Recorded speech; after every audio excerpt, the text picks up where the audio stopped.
What's up, Melanated family? This is your brother Harrison, back for a brand new episode of the Melanated Combo podcast. I'm excited. New guest on the show today, everybody. Been attempting to get the sister on the show for a while here. We all know a lot of what I talk about is based on the relationships in our community. A lot of what I talk about is the relationships with this system, but in general, it's all based around a relationship.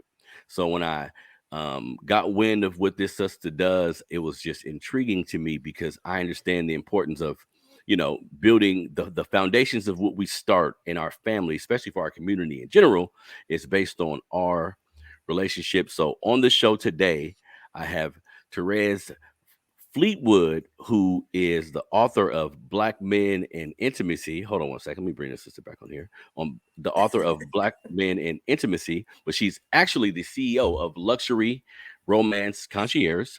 Although she got her start in fashion, which we will touch on, she's been working with couples for over 20 years as a wedding coordinator, adult toy educator, romance concierge. It is her experience working with couples that have provided her a platform of conversation and discovery. Her work provides couples with various ways to enhance the romance, intimacy, and bliss in their relationships. Therez is also the author, like I said, of Black Men and Men in Intimacy and Women in Intimacy as well. So she has a book like countering that one, which we will get into really shortly here. So again, everybody, please welcome on the Melanated Combo podcast, Therez Fleetwood. How are you doing today, sister? I'm doing great. Thank you for having me, Harrison. Definitely, definitely. So first thing I wanted to start with, because I did a little research and I realized that you got your start in fashion, but you know, whenever I see someone who finds whatever their passion may be so young, it's very interesting to me. So I see that you begin like your fashion career like 12 years old, right? Oh my gosh. I actually started taking sewing lessons at 12 years old, but my Hmm, fashion career started at 15. I'm 15. originally from Boston, Massachusetts. And Newbury Street is the elite shopping district of Boston. And I sewed my first dress at 16 on Newbury Street. They were home of Chanel and Yves Saint Laurent and different designers like that. So yeah, I got my start very young in fashion. Mhm. Definitely. Now, looking at, because I'm looking at your fashion career and a lot of the things you've been able to do, the people you've been able to meet, it's really inspiring. But I would want to know, how did you go from being in the fashion industry, designing clothes, different things of this nature, to the romance concierge? Like, speak to me Okay, about the I'm gonna transition. give you a whole quick synopsis of all of this. So, Okay. when I was around 15 years old, I had this dream, and this dream was so vibrant and so colorful. It was African fabric and music and drum beats and energy and all of this encompassing. And I remember waking up feeling like, oh my gosh, what was that? I've never experienced that type of energy in a dream, not knowing that that whole Afrocentric vibe was going to be my path in life. So when Mm, I got started designing fashion, my own collection, it was based around Afrocentric design. At one time, when I started my career, that's when I worked with all the celebrities, Queen Latifah, Vanessa Williams, and Vogue. All of that came from the design work that I was doing. But also what this set me up for was everything that I've done in my career always centered around our people, whether it mm. was fashion, whether it was romance, whether it was books. I'm an advocate for Black love. So from my fashion, I started designing Afrocentric ready to wear. And then I was approached to design an Afrocentric wedding dress for the first African American wedding book planner. Mm. And I did my first Afrocentric wedding gown design. And I had to make a choice. I said, do I want to do wedding dresses, design wedding dresses, or ready to wear clothing? And I was weighing out a $2,500 wedding dress or a $75 blouse. Like, what's going to make sense for me in business? And I researched the market and I discovered there were not a lot of people designing Afrocentric wedding dresses. So hence again, Afrocentric, pulling our culture into what I do. So as an Afrocentric wedding gown designer and working with so many peoples, not just in the US, but also around the world. I've shipped to Tanzania and to Italy and to London and Australia. So my work carried itself, worldwide. So when I would design these Afrocentric wedding gowns, I wanted to see if their wedding ceremonies were also incorporating the same type of, ethnic nuances that the dress was carrying over, because to me, it's setting a scene. Everything should tie in together. So that's how this whole energy of what I do came into play. That's very, very interesting because I'm one who appreciates our culture and our history. So whenever I see my brothers and sisters embrace that, that's important to me. So tell me what inspired that? Because of course you could have done the same type of work, but more of a general sense. What made you lean more towards incorporating our culture into it? Let me tell you something, Harrison. It's an energy. Everybody who knows me, people who know, I operate off of energy. I operate off of the essence of all of that carries me through. So I get excited designing Afrocentric clothing. I don't get excited designing other things. And if I'm going to move forward with something in my life, it better light me up, get me There we go. excited, tickle me from inside, because that's when I'm my best. That's when I create my best work. And there's just something, I swear to God, I don't know what my reincarnation past looked like, but I know it was something where I was sitting on the soils of our motherland doing something. I just feel it within the essence of my soul. So when I design, all of that comes out from me. So Yes. And you know what? It's so important that you say that, because I think all of us, that should be a part of all of our path. Something you're doing, it needs to come from within. It needs to be based on a love and a passion that you have that you can't describe, that time can't manage. This is a part of the process, and that's why I was so it just made me happy to see that you found some of this so early and some people don't. Hold on 1 second, Therese. sure.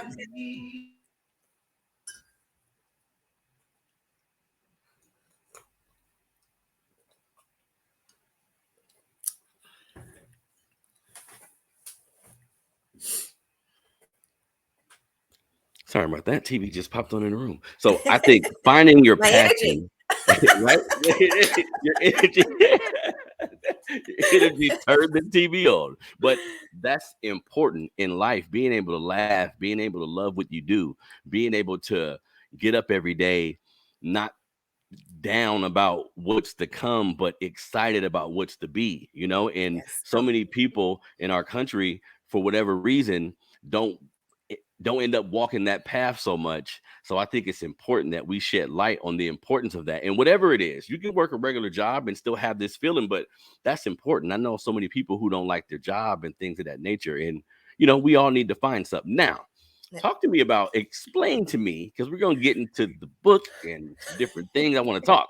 Now, what is a romance concierge? Talk to me about that. Break that down. All right, let me just give you some background in that too. So I'm the type of person, I have a lot of energy and I have a lot of creative energy, and it kind of stays within this bubble. But if I come up with an idea, I want to explore it. So prior to becoming a romance concierge, I had a company called Therez's Playhouse. And what Therez's Playhouse is, I used to sell adult toys, dildos, vibrators, sex games, like all of this stuff, because I was interested in it at the time.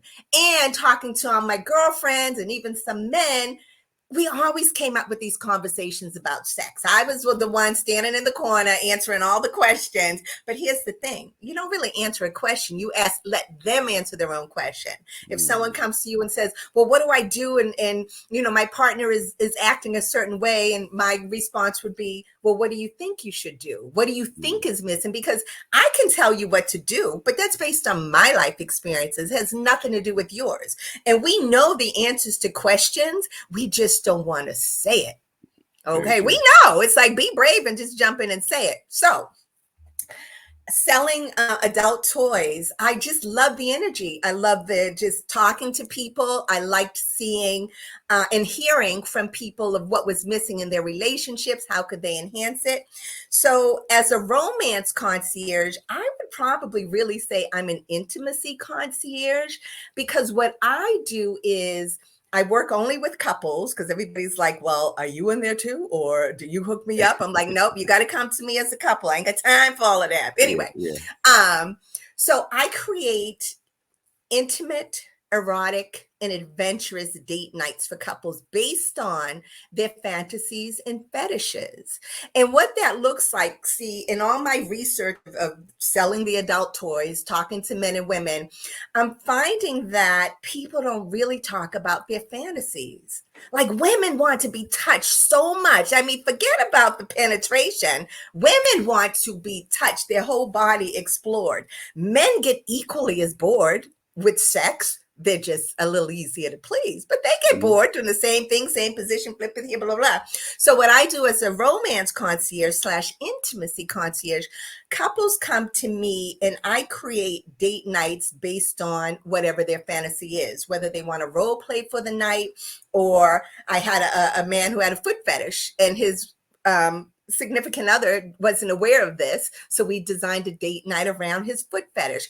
There's and on my website there are 9. I just introduced another one. It's getting ready to launch. It's going to blow everybody's mind. But there are 9 different date nights, from role play, erotic game night, Kama Sutra nights, Dominatrix 101, a night of romance. I teach men how to seduce their lovers, because a lot of men, it's you all machismo, but in the softness of seduction, you're not really skilled. And see, here's the thing.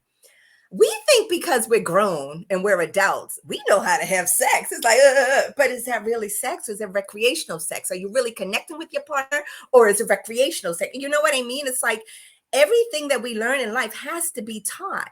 We think because we're grown and we know where it goes that we're all set. But there's so much more to sex and intimacy that I think we need to start to explore together and be able to talk about it. So that's kind of how all that came together. That's very, very interesting, because, it's funny you say that. Just growing up in society, especially being a man, you view certain things, whether it be on TV or someone tells you about something, but the intricate details of how to do, whether it be something involving sex or something just involving pleasing a woman, it's rare that we learn any of these things. So it's interesting that you mentioned, like, this type of business seems so necessary in my mind. You know what I mean? So tell me, like, what is the result of it? Like, do you have couples that come to you in a situation where we may not make it, like we're having problems and this may not work, but we want to try your services to see if you can formulate something for us that can bring the spark back in our relationship? Yes, I'm going to give you an example of one of the couples that she sticks out in my head so much, because she had booked her date night. It was their 25th wedding anniversary. And she booked her date night. And now, prior to date night, do I have my cards around? My cards are somewhere. Here, my Boston accent cards. Anyway, my cards, I created these decks of intimacy cards.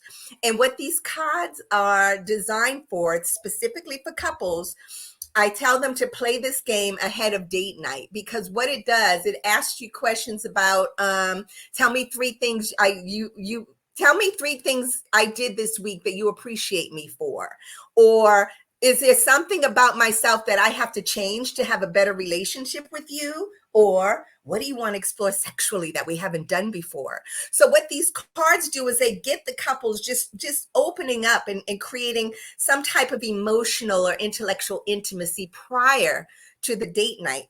So this one woman called me about 2 days prior to her date night, and she says, Therez, I don't think I'm going to be able to be her. Let me just preface this. Her and her husband had not been getting along. They haven't been talking. They've been distant. So she was all excited booking this because she's thinking it will help bring them together. And then 2 days before their anniversary and their date night, she calls basically in tears. Now, one rule in business that I was always taught at a very young age, you don't refund money. That's just for anybody listening. I'm just saying, digress. But anyway, but also with that business, part of my head, also with my date nights, they are non-refundable. But I was also like, okay, how can I really help this woman? So what I said was this is the perfect opportunity for you to have this date night because you're not connecting. So you need to come together. And I said, what you need to do is play the game first. Play the card game first. So they went on their date night. She called me about 2 days later and said, Therez, we didn't even really play out the fantasy that you set up for us. We spent all night playing the card game, talking, laughing, crying, reconnecting, because what was missing for them was communication. They weren't talking. They had built in their relationship such a choppy communication where one person speaks and the other one shuts him down. Know exactly what they think they know exactly what that other person is going to say. So their communication, I don't know for how many years, was stifled. And we all know that if we are not able to fully express ourselves, especially when women talk to men, if a man is trying to express himself and a woman shuts him down, he ain't got nothing else to say. Women, we tend to get more, aggressive with what we want to say, but most men will shut down. And so what had happened, I don't know everything because I set up date nights. I'm not a therapist. I'm not a counselor. I'm a fantasy maker. So if somebody comes to me with certain issues, I don't even try to answer them because that's not my lane. I stay directly in my lane. But that was something that really stood out in terms of people really need to talk. They have to talk and see where each other is at in conversation. Definitely. You know what? And something else I wanted to mention, because bringing up the fact that communication can stifle intimacy. Like Totally. if it's not happening correctly, it Mhm. can stifle intimacy. Like based on your book with the men and women, what other factors do you think determine like intimacy being stifled? What are some other things that we go through in our relationships that can stifle Well, intimacy? okay, well, first let's in my book, I ask questions based on physical intimacy, based on emotional intimacy, and and intellectual intimacy. And I just want to let's quickly just point out to answer your question. For example, intellectual intimacy, because any type of conversation that we're not having is stifling a relationship. We need to be able to be with our partners and talk about whatever comes up.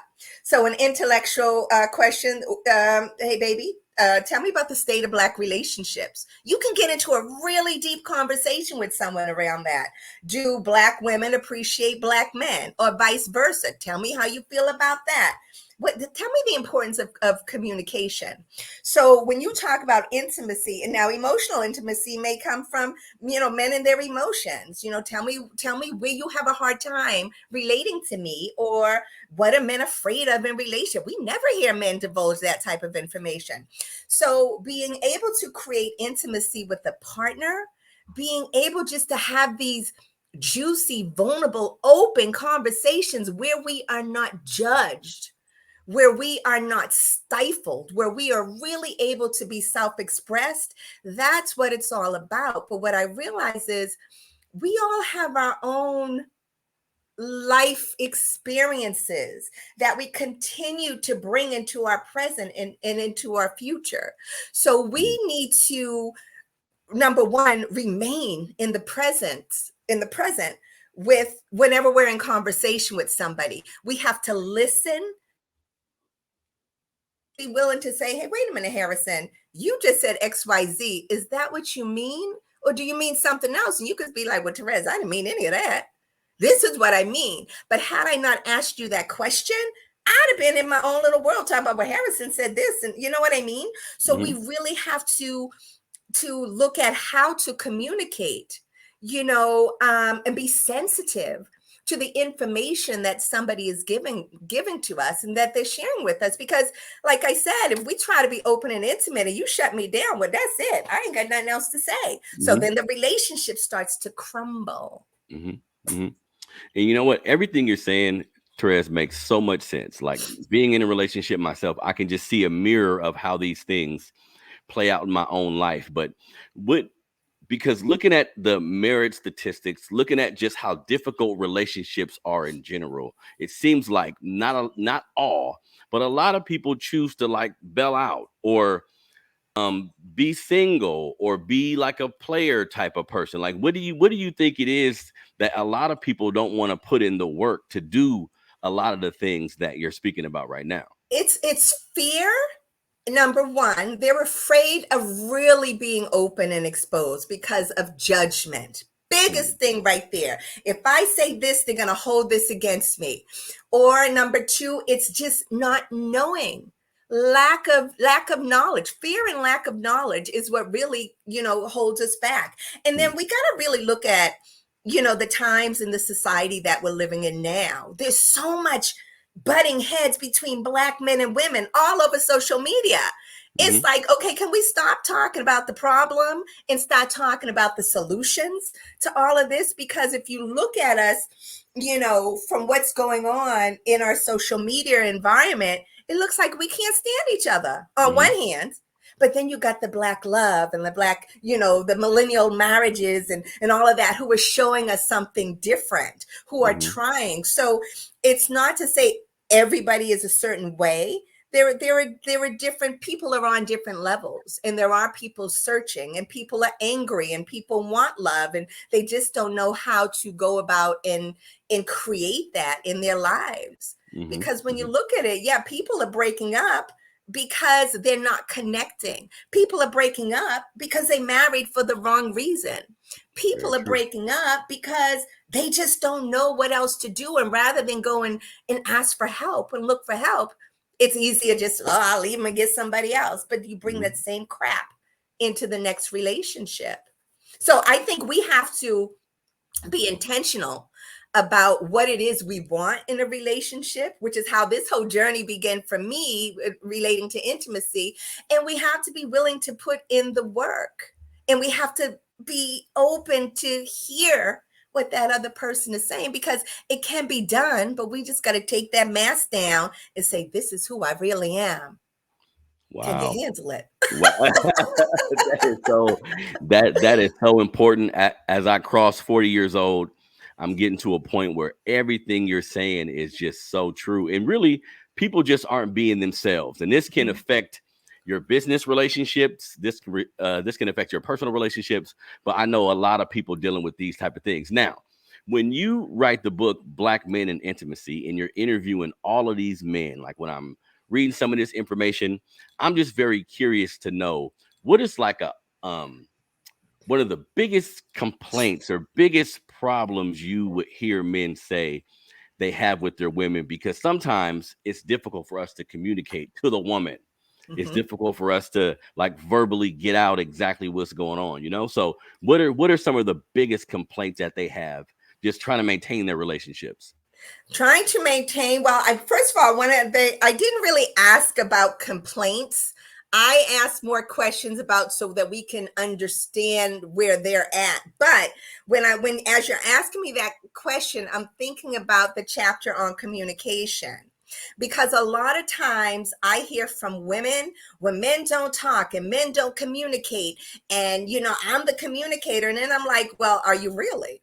Because are you communicating to have a conversation and to have that other person and to understand that other person? Or are you just throwing stuff out there and hoping that it sticks. Like I sold the book to this young lady, and she went straight to the chapter on communication. And she said, yeah, this is what me and my husband, we need. And I said, well, how do you communicate with your husband? And she says, well, I'll talk. No. I think I took her to a communication exercise.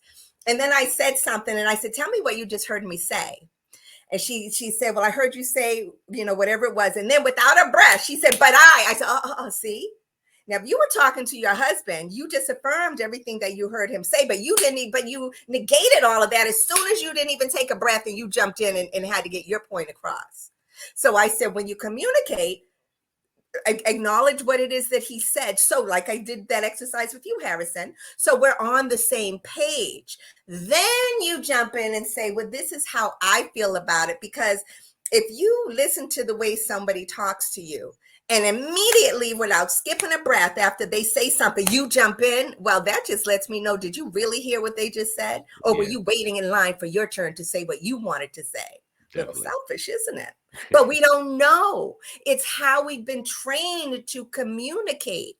If we just take a step back, because one thing of that, and I know I'm kind of going off subject for a second, but it's just popped in my head. One thing that I really loved about writing the Black Men in Intimacy book is brothers have so much to say. I was so proud of these men in this book. I'm like, y'all are just giving it to me. But they're like, Therez, we'll give you the info, but the guy's anonymity, you can't, because I got an NFL player in there. I'm an actor. I have singers, like people that I've said their name, they would know. And they're like, do not let my name get out. Okay. I said, okay. But men have a lot to say. If we as women just kind of zip it and let them talk. And acknowledge and affirm what they're saying so that we are all on the same page, understanding. Mm-hmm. And it's funny that you say that, because with men, and sometimes we may say it the wrong way, when we approach our woman and say, hey, you're talking too much per se, sometimes that just relates to the listening part too. Mm-hmm. You're talking, so you may not be listening. So that's definitely important. I'm so happy I made sure that I got you on the show today, sister, because this is a lot of information that people around me need to hear. Like, we don't do our due diligence as far as figuring out the best way to approach a relationship. Like you said earlier, you said it right on when you spoke to the fact that we just assume, since we're adults, we know how to do certain things, when we may be functioning incorrectly in a particular part of our life that's affecting our relationship with our spouse, but even our children or other members of our family, right? Mm-hmm. Exactly. Definitely. So something else I wanted to ask you, like when you putting on the dates that you do for these couples, right? This is around intimacy. This is around sex to a degree. Like, speak to me about all the men and women that you've had the opportunity to speak to.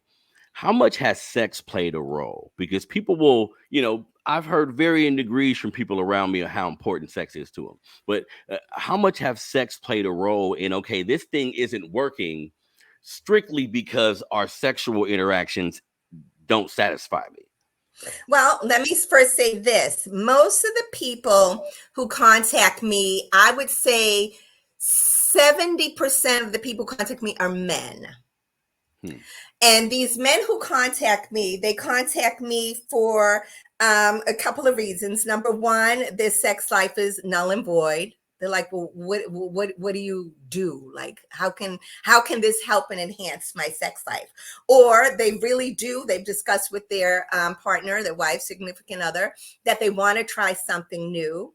Or they just haven't had sex in so long and they're trying to figure out what they can do to bring that spark back to the relationship.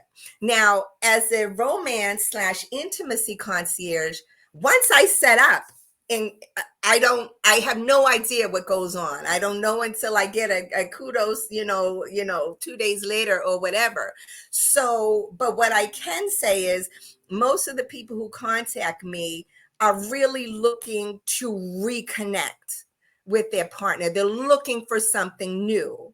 And I know you asked about the men, but also, since I also do, the women's book is coming out very soon. I just want to say something with that quickly too, because the women are needing more touch. They're needing more emotional intimacy, meaning, hey, baby, you look great today. hey baby, I'm just, texting you this, or want to send you a quick message, or how can I help you do whatever. And then some women are like, well, I know one woman, I remember the book was like, well, my husband, if he comes in and does the dishes, and my legs are open right there. I don't need flowers and all of that. The fact that he helped me get something off my desk, and men don't know that. Yeah, You yeah, come yeah. home, you're like, she busy. I'm gonna finish cooking and do this kitchen. Your wife would be like, ooh, wait a minute, hold on, who was this? And then they also, and I remember one woman, I was at a networking event. She's like, well, these date nights are great, but I just want my husband to touch me. I don't care about sex. So we have this whole body of skin that never gets explored, and women are bored as here. It's like, well, what about this? That's not just the nipple, it's a whole titty. Why you just go there? So, and then with men also, it's like I said earlier, some of the men shared with, yeah, it does get boring. I mean, you have saltine crackers your whole life. Every now and then you want a Ritz. So I'm the Ritz, okay? How can we get, we'll throw a wig on her, new cologne, whatever, new perfume. So it's I think it's very important for couples to play. You have to get out. See, as a romance/intimacy concierge, the whole premise of what I do is designed around date night. I believe a couple has to, and I would say from the very first time they start dating, get married, how long you've been married, you need to set aside one day a week as a date night. And it has to be the same day. You can't be like, whoa, I got Tuesday this way, or what I got to, if you can do it on the same day, because what it does, and it can be for 3 hours. And I don't mean going out to dinner. I mean shutting down everything, closing the door, playing a card game, touching each other, discovering new things. Because if a man really knew how to touch a woman, it takes him all of 5 minutes. That's it. She done. But you got to learn what that takes and what that looks like for each other. So I'm a big proponent of date night, because if a person knows that, okay, Friday night from 9 to 12, that's our time together. The woman may go get a Brazilian. She may go and get some new lingerie, some, cologne. He's in the shower. I mean, this is their time that they dedicated to each other. And there's an excitement in knowing that you have this an excitement and anticipation of knowing that this is coming up. But you have to be consistent. What I find is most people are not consistent in their relationship. And sometimes you may hear it and be like, oh, that's boring. Why we got to plan sex? Why not? It ain't always going to be fun. When you plan it, you have the best sex. When you talk about sex, you have the best sex. So why not? Who said it has to be spontaneous? Like, where did you read that? Okay, because you need to read something else. Because a lot of times we form our opinions by things that somebody has written. And you know what I would always say to people out there? You're reading an article pertaining to something that doesn't really resonate with you. You know what really went on behind that article? That writer's like, shit, I got to get this in by Friday at 3:00. I'm just going to write any old thing. And then people read and be like, yeah. And I'm like, does that really resonate with you? You know what I mean? Looking behind the science of all of this.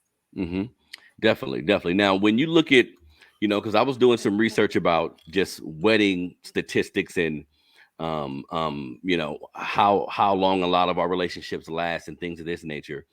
In your opinion, just because I know that interviewing all of these different Black couples and Black people from our community, that gives you a lot of insight. You know what I mean? So what were some of the biggest reasons that they were calling their relationships quits? Like they were in a position where they were single. Maybe they had a ex-wife or a baby mama or something like that. What were some of the biggest reasons why, like, the relationship part just wasn't working for them? Okay, so the 3 things that come to mind in the men's book, number 1 was lack of sex, lack of physical intimacy. What they had in the beginning was now null and void.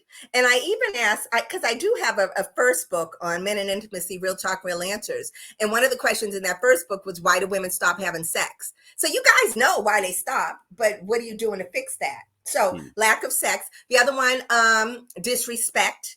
Men are in situations where they're feeling completely disrespected by the women in the way that they talk to them, the way that they treat them. They're like, I don't want to like come off out of my face or do anything that's going to harm her. So it's best for me to leave.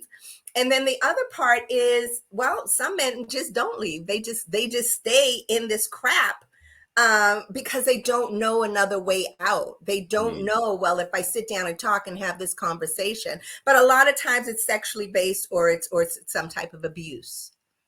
Wow, wow. That's interesting because, like I said at the beginning of the show, I think the health and wealth of our community is based on our families. Hmm. So it's really important to me that we figure out a way to procreate the correct way, start our families the correct way, try our best to, and how Hmm. we relate to one another really affects this. Something that just popped in my mind, Therese. Hmm. The trauma that we deal with as young people, dealing with some of the specific situations that we have to go through in our community. How do you think these things affect our relationships? Like, how do you think they affect our willingness to be open in certain areas when we've had to be closed off so much in other areas? I think it affects it a lot because, when you look at the Black family unit, we were not raised to talk about relationships, to talk about how to fortify and solidify a relationship, even talk about what love looks like. I mean, when I was coming up, it was like marry a doctor or a lawyer. But why? Like, what, that didn't do anything for me. I remember my mother would always try to connect me with these men in finance and this, and I'm like, no, but I want a creative type. So I digress. But I think, yeah, the trauma associated with it all still comes down to, we're not talking about it. See, everything I know over and over and over comes back to communication. Hmm. If we know that, I remember talking to this one young woman, and she was telling me her grandmother raised her, you don't need a man, you don't need a man, you don't need a man.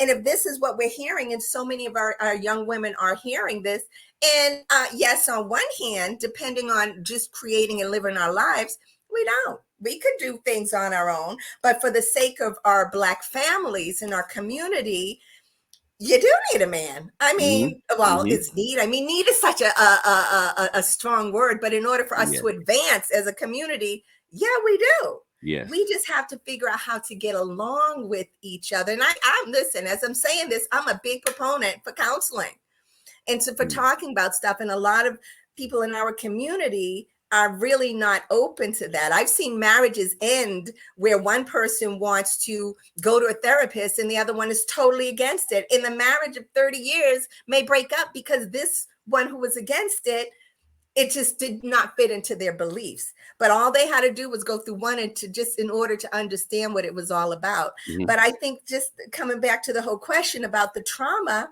yeah, we do have trauma. But here's the thing, Harrison, we know we got trauma. Now we got a point to launch this missile. We can't keep saying, oh, we got trauma. Oh, we got trauma. Oh, no, we got trauma. Let's figure out how to fix this trauma. Let's not wallow in the trauma. We know it's there. What are the next steps to fixing this trauma?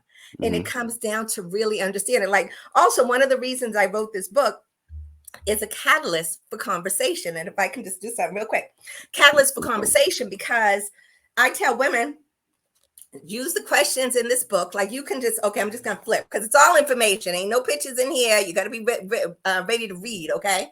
So I'm just going to flip to any page. What page is this? Men and their emotions. Okay. I'm just going to go to one thing. So, no, he got cursing in there. All right. I keep a lot of my emotions to myself. When I get emotional or I'm going through something, I don't reach out to anybody as much.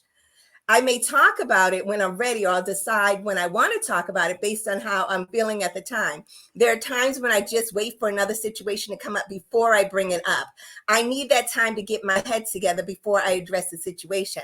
So if I was with a guy and I read that and I'm like, so tell me, what do you think? Yeah, I just read this to you. How do you feel about that? How would you explain your emotions? So this was strategically written to get people to really conversate, to have conversations about different things. You can go to any chapter, whether it's on, let's see, love. Okay, hold on. I'm so excited about my book. As you All right, should. hold on real quickly. So the chapters are, what is intimacy to men? When men feel love, I was like, what is a brother? What does he go through when he feels love? Like, what does that look like? Is it Hmm. butterfly? Because women feel like, oh my God. But what does a Black man feel when he's in love? Like, what does that look like? Because I remember I was talking to this one woman. She said, Well, no, he doesn't love me. And I said, well, what makes you think he doesn't love you? Because he doesn't do this, this, this. I said, do you know what his love looks like? She looked, what? But what does his love look like? How does he show love? And she couldn't answer. So he could very well be showing you love in the way that love is for him. Okay. I wanted to know what men find attractive in women, not from the outside. That's easy. Okay. But, more innate type qualities. Men in marriage that we just spoke about. What are men afraid of in their relationships? Because we all have fear, okay? Sex and sexual pleasure. Let's see, that's my background as an adult toy educator. So we go into first sex experience, great sex, men in foreplay, fantasies and fetishes. And also, I remember doing this chapter, there were a couple of brothers that, because one of the questions I asked was the first time that, what was your first sexual experience like? Because as women, we have these ideas that you men are just going around humping everything, whatever. Yeah. But no, some men, at least 5 men in the book, I think had been sexually abused as children. Because as they started to talk about it, and it's all in the book, again, I'm not a therapist, so I couldn't coach him through it. I just had to keep saying, tell me more so I can get the information. And I remember I was interviewing one man and I asked him one of these sexual questions and he just shut it down. And I thought he was like processing his thoughts and everything. And he said, Therez, I just can't. So whatever was coming up for him, again, I did not want to pull that out because I was not skilled to handle that with him. Do men really want feedback in the bedroom, communicating his wants and desires? Do black women appreciate you, brothers? Do they? The state of black relationships and their last words. So I really just wanted to pull out as much information from these guys as possible and to have key points of conversations for women. That's definitely important. And everything you were reading in the book, I think, and I'm learning, as I get older, being in a relationship, how you choose to communicate, because I think, being in a relationship for a long time, 15, 20 years, this is a different ball game at this point. Like there are certain things that you're used to doing at that point, and you change. Like people actually change and their trajectory may change a little bit, but you're still used to communicating with them the same way. So that's why I like what you're doing, Therez, because these type of activities, even though they're taboo in certain circles, we need to address sex and intimacy in these type of things. Now, something else I want to mention to you or just talk to you about. How do you think like setting up a date night and doing these type of things for couples, how do you think this go hands in hand with like infidelity? So if a man isn't he doesn't have you available, right? He doesn't have someone who can set up this type of date night for him, but he thinks he's missing that when he doesn't know how to formulate it himself. Do you think that infidelity plays a role in a partner not really feeling the necessary intimacy that they should? I say yes and no, because infidelity. Okay, so with a partner on the yes side, I think that, see, again, it comes down to communication. I think that if a man or woman is fed up enough and they have a sexual need or desire that is not getting met, but they can't talk to their significant other, because again, people who talk about sex have the best sex. Now, if this same couple was able to sit down and say, let's talk about sex. Let's just talk about this without feeling ashamed or embarrassed or anything like that, then that can all get fixed. So when the infidelity happens, it normally happens out of boredom. You picked the wrong partner. You knew going in, because, let's just face it, some women get married because of what is offered from that man, not so much because of sex. Well, I'll get him and lock him down, and because I like everything else he's bringing to the table, but that may not be great. But it can be great if you work on it. And then on the other side of no infidelity, some people are just going to cheat and run around. They just are. It's in their nature. So I think it's really coming together to discuss what their sexual life is going to look like. Money and sex are the things that break up relationships, but that people aren't really talking about. And it's so simple to have a conversation. That's again why I don't know why I don't have my cards here. They're behind the counter. Anyway, my intimacy card. Can I go get them real quick? Yes. Okay, hold on. Yeah, no problem.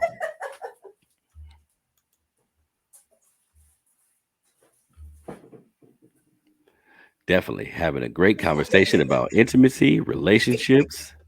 This is All good, right, family. so this is again why I designed these cards, because Harrison, I really just want to make it easy for these couples to keep, to keep that relationship together.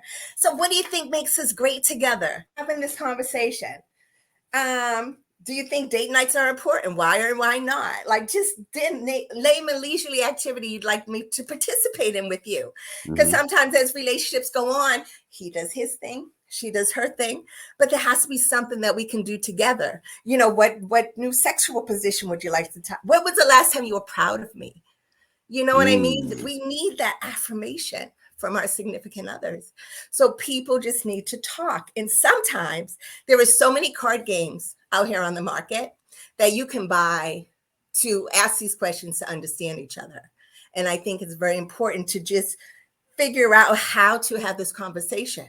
Because if you're not, a lot of times, if you're in a relationship and you ask this question of somebody, I don't know. I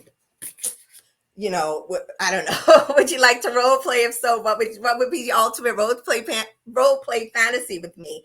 Sometimes, if you ask this outside of the guise of fun and play, outside of having a game with your partner, be like, "What are you talking about? What? I don't want to talk about that." But if the safety net is in the card. You say, "Well, that's what Mm. the card said. I'm just asking you the question. So let's go with it." Because a lot of times we won't think of certain questions on our own. But if the question comes up and you're able to talk about it, look at how much you've just grown together. Definitely, definitely. And it's all of this sounds like being willing to put in the work, because That's it, sometimes intentional. it feels like just it putting in the work sometimes requires looking at yourself too, and sometimes people aren't ready to do that step also. You know what I mean? That major. So all of this can definitely be beneficial. You just have to be willing to. Now, quickly before I forget, tell everybody where can they get those cards? They can get these cards on luxuryromanceconcierge.com. The site is under construction. I believe I have it on therezfleetwood.com as well. Okay. But the intimacy site, Luxury Romance Concierge, will be opening up the end of May. But these you can also go on. I'll make sure after this, there should be a link on therezfleetwood.com for these cards as well. And Got they're it. Got it. specifically designed for couples. They're not cards for singles. But these are because you ask different questions when you're single and dating than you would as a couple. So Definitely. And I wanted to make sure I highlighted the cards. We're going to highlight your books, because also sometimes when you're in a relationship, you've been in a relationship for a long time, Christmas, holidays come up, birthdays come up. You're so used to buying them presents, buying certain things. They don't need things no or anymore. mhm. This book, these cards are good gifts as well for your partner. It can be a way of Exactly. saying, I want to make particular changes. So thank you, thank you, thank you for coming on the show today, sister. Now, when is the book for the females? When will that book be available? This will be out the first weekend in May. First weekend in May. First And that weekend in May. So we got the men's and the women's. got it, got it. So everybody, do me a favor, look this sister up, especially if you're in a relationship, if you just got out of a relationship, if you plan on being in a relationship. All my readers out there, this is important that we get game on relationships. A lot of us grow up, like we spoke about today, not knowing what to actually do. We're going off movies, going off our peer group. Sometimes you need to get information from outside sources just to get a better perspective, and it'll make everything better. Like sometimes you're single because you're not that good of a person to be around. and you haven't did the work yourself to say, you know what, that relationship ended, but it was my fault that time because I Mhm. did the work and I figured things out. So it's Yes. important that we have these type of conversations if we're going to have healthy families, if we're going to build wealth. All of these things require a strong family unit, and what Therez is talking about today can participate in making sure the family unit is strong. So I appreciate you being on the show today, sister. Like I said, having you on was definitely something I had to do because we need it. So tell everybody, where can they reach out to you? You can reach out to me. First of all, I had an amazing time. Thank you for having me. But all my information is on therezfleetwood.com. Everything links through there for me. There you go. And my social media, TherezFleetwood.com. Instagram, and also Facebook.